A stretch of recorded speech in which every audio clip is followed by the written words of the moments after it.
გიორგი მთაწმინდელის სახელობის გალობის უნივერსიტეტში იონიის უნივერსიტეტის პროფესორების ლექციები გრძელდება. მორიგი შეხვედრა გალობის უნივერსიტეტის ბიბლიოთეკაში 25 თებერვალს გაიმართა. ლექციას უძღვებოდნენ იონიის უნივერსიტეტის მუსიკისა და აუდიო-ვიზუალური ხელოვნების სკოლის მუსიკალური კვლევების დეპარტამენტის პროფესორები ზოი დიონისიუ და ალექსანდრა ბალანდინა.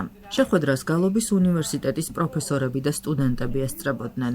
ბერძნული ტრადიციული სიმღერებისა და სასიმღერო თამაშების სწავლება ინტერკულტურული მუსიკალური განათლებისა და მსოფლიო მუსიკის პედაგოგიკის ფარგლებში. ამ საკითხზე ისაუბრა ზოი დიონისიუმ. ალექსანდრა ბალანდინამ ლექცია წაიკითხა თემაზე კვლევის მეთოდები ეთნომუსიკოლოგიაში. გალობის უნივერსიტეტში სტუმრად იმყოფება იონიის უნივერსიტეტის ორი პროფესორი ერაზმუს მობილობის ფარგლებში და მათ ჩაატარეს სამუშაო შეხვედრები ჩვენი უნივერსიტეტის აკადემიურ პერსონალთან, ადმინისტრაციულ პერსონალთან, ასევე ჩაატარეს საჯარო ლექციები ჩვენი სტუდენტებისთვის და მე ვიტყოდი, რომ არანაკლებ საინტერესო იყო ჩვენი პროფესორ-მასწავლებლებისთვისაც. ამ შეხვედრების პროცესში საფუძვლები შეიქმნა სამომავლო თანამშრომლობისთვის. ეს გახლავთ ძალიან საინტერესო ნაშრომი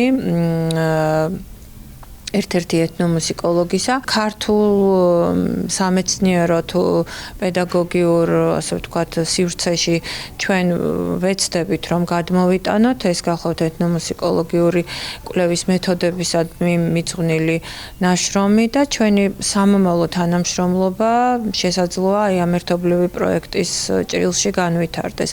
მეორე სფერო ეს გახლავთ მუსიკის პედაგოგიკის მიმართულება და ეს ჩვენი უნივერსიტეტისთვის ერთ-ერთი ახალი მიმართულებაა, რომ შევიმუშაოთ საგანმანათლებლო სივრცეში მუსიკის სწავლების ისეთი პროგრამა, რომელიც ქართული ტრადიციული მუსიკის ასე ვთქვათ, ნიმუშებით იქნება გამდიდრებული და გაჯერებული და ჩვენ გქონდა დიდი მოლოდინები, საინტერესო სამომავლო პერსპექტივები და ეს მოლოდინები ნამდვილად გამართლდა ამ ეტაპზე და ვიმედოვნებ, რომ მომავალში ჩვენი თანამშრომლობა იქნება წარმატებული და როგორც ჩვენი უნივერსიტეტის განვითარებისთვის, ასევე ჩვენი ტრადიციული ხელოვნების პოპულარიზაციისთვის გადაიდგმება საინტერესო ნაბიჯები.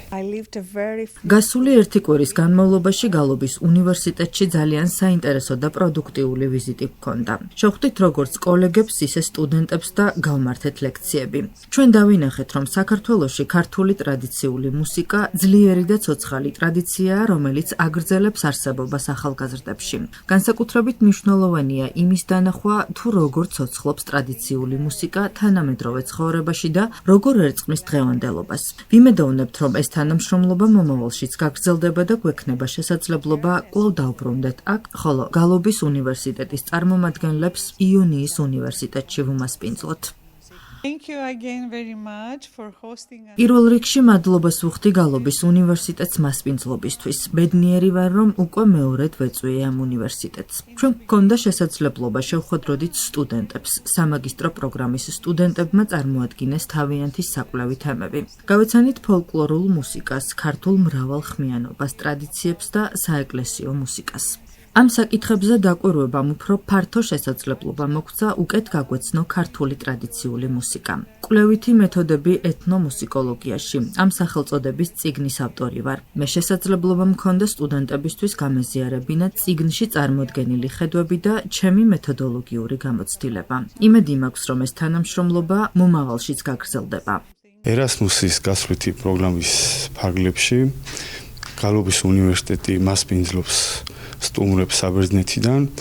სტუმრები გახლავთ ეთნომუსიკოლოგები, რომელთაც წარმოადგინეს თავიანთი კულტურა ბერძნული მუსიკის შესახებ და გაგვიზიარეს თავიანთი გამოცდილება ამ სფეროში.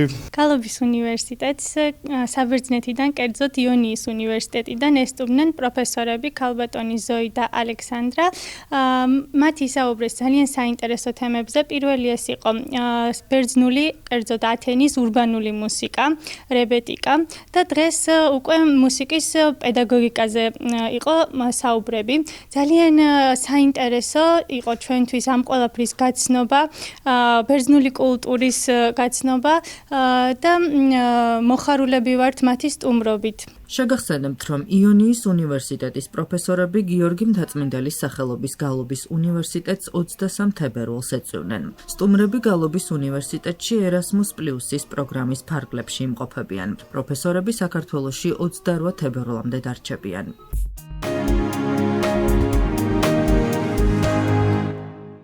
პროექტ წიგნიერი ლიდერის ფარგლებში კონკურსი მიმდინარეობს. პროექტს საპატრიარქოსთან არსებული ახალგაზრდული მოძრაობა დავითიანი ახორციელებს. ერთწლიანი პროგრამა განკუთვნილია სკოლის მოსწავლეებისთვის. ერთი წლის განმავლობაში შეისწავლიან ძველ და ახალ აღთქმას, ასევე მსოფლიო რელიგიების ისტორიას. პროექტის ფარგლებში ტარდება კონკურსი. მოსწავლეებმა უკვე შეისწავლეს ახალი აღთქმა. ამ კურსის დასრულების შემდეგ პროექტის მონაწილეებმა სხვადასხვა თემაზე მოხსენებები წარმოადგინეს. თითოეული სკოლის გუნდი ქულებით შეფასდება. კონკურსის ფინალი გაზაფხულზე გაიმართება. გამარჯვებულები ტაო კლარჯეთის საგზურს მოიპოვებენ. პროექტში 25 სკოლის 150-მდე მოსწავლეა ჩართული. ჩვენ ვასწავლით ძველ აღთქმას, ახალ აღთქმას, კატეხიზმოს და მსოფლიო რელიგიების ისტორიას და დავასრულეთ ახალი აღთქმის სწავლება და იმართება საკონკურსო პრეზენტაციები ახალ აღთქმაში.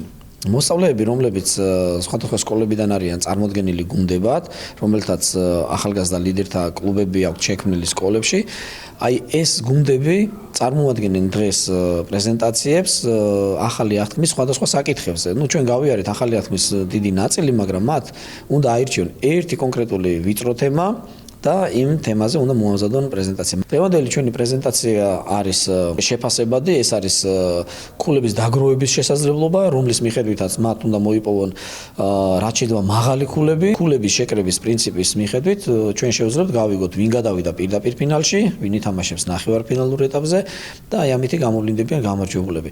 ასე რომ ეს კვირა სწორედ დაეთმობა პრეზენტაციების კონკურს მხოლოდ ახალ აღთქმაში. თუმცა წინ გვაქვს კატეხიზმო და მისი საკონკურსო პრეზენტაციები და ასევე მსოფლიო რელიგიები და მისი საკონკურსო პრეზენტაციები. რა თქმა უნდა, ყველა პრეზენტაცია თავისებურად მნიშვნელოვანი იყო და რაღაც განხრით სხვადასხვა ცოდნა მოგცა, რაც აქამდე არ ვიცოდით. ამ პრეზენტაციაზე ერთი კვირა მუშაობდით, მთელი რა დროც გქონდა რესურსები მაქსიმალურად გამოვიყენეთ. მაქსიმალური ჩადებას და გაკეთებას ვცდილობთ მთელი გუნდი. ვიდრე ჩემმა გუნდმა წარმოვადგინეთ პრეზენტაცია, სადაც შევეხეთ ახალი აღთქმის თემებს. ამ ერთი კვირის განმავლობაში მთელს თავისუფალ დროს ვურთმობდით ამ პროექტს, რომ ყველაფერი კარგად გამოსულიყო და იმედი გვაქვს, რომ ნახევარფინალშიც გადავალთ. შეგახსენებთ, რომ საქართველოს საპატრიარქოსთან არსებული ახალგაზრდული მოძრაობა დავითიანი სრულიად საქართველოს კათოლიკოს პატრიარქის ლოცვა-კურთხევით 2007 წელს შეიქმნა. აღსანიშნავია, რომ პროექტი სახელწოდებით წიგნიერი ლიდერი ყოველ წელს ხორციელდება.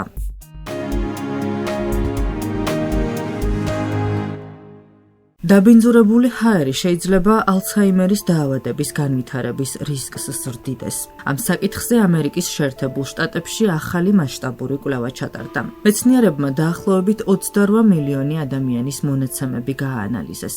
სპეციალისტები 65 წლის და უფროსი ასაკის ადამიანებს აკვირდებოდნენ. მეცნიერებს აინტერესებდათ, რამდენად ხშირად ვითარდებოდა ალცჰაიმერი იმ ადამიანებში, რომლებიც წლების განმავლობაში სუნთქავდნენ დაბინძურებულ ჰაერს. დაკვირვების მიხედვით დადგინდა, რომ დაბინძურებულ გარემოში მცხოვრებ ხანდაზმულებს დაავადების განვითარების უფრო მაღალი რისკი ჰქონდათ.